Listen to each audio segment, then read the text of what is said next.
Here we're looking at the voltmeter gauge. This one's in green. Again, it also comes in red and yellow. Like the other gauges, this can be switched to dot mode or bar mode, whichever one you prefer. So let's go ahead and take a closer look at this gauge. It measures from 10.5 volts to 17 volts.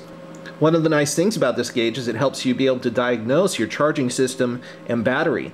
For example, if you go out to start your car in the morning, and you should be looking at about 12 volts before your motor's turning over, and after your engine is started, you should be looking at around above 13.5 to 13.8, somewhere around in there.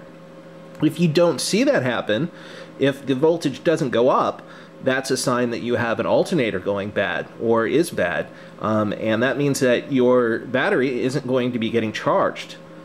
And also, if you go out to your car in the morning and you go to start it, and before you start it you're seeing below 12 volts, but when you do start it you're seeing above 13 volts, that's a real good sign that your battery is going bad, that it's not holding a charge. So this gauge helps you diagnose whether you have a faulty alternator or faulty battery. Without a volt gauge, you really don't know whether it's either. And you'll be able to watch this gauge over time and be able to get a good feel for your charging system and what's going on. It's also quite handy if you're sitting in the car and waiting for someone and you have the radio on, and if you start to see, you know, the voltage start to go down on your battery, you might want to turn the car on, give it a little charge.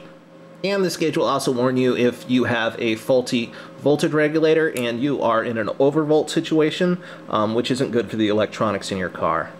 And I think that wraps it up.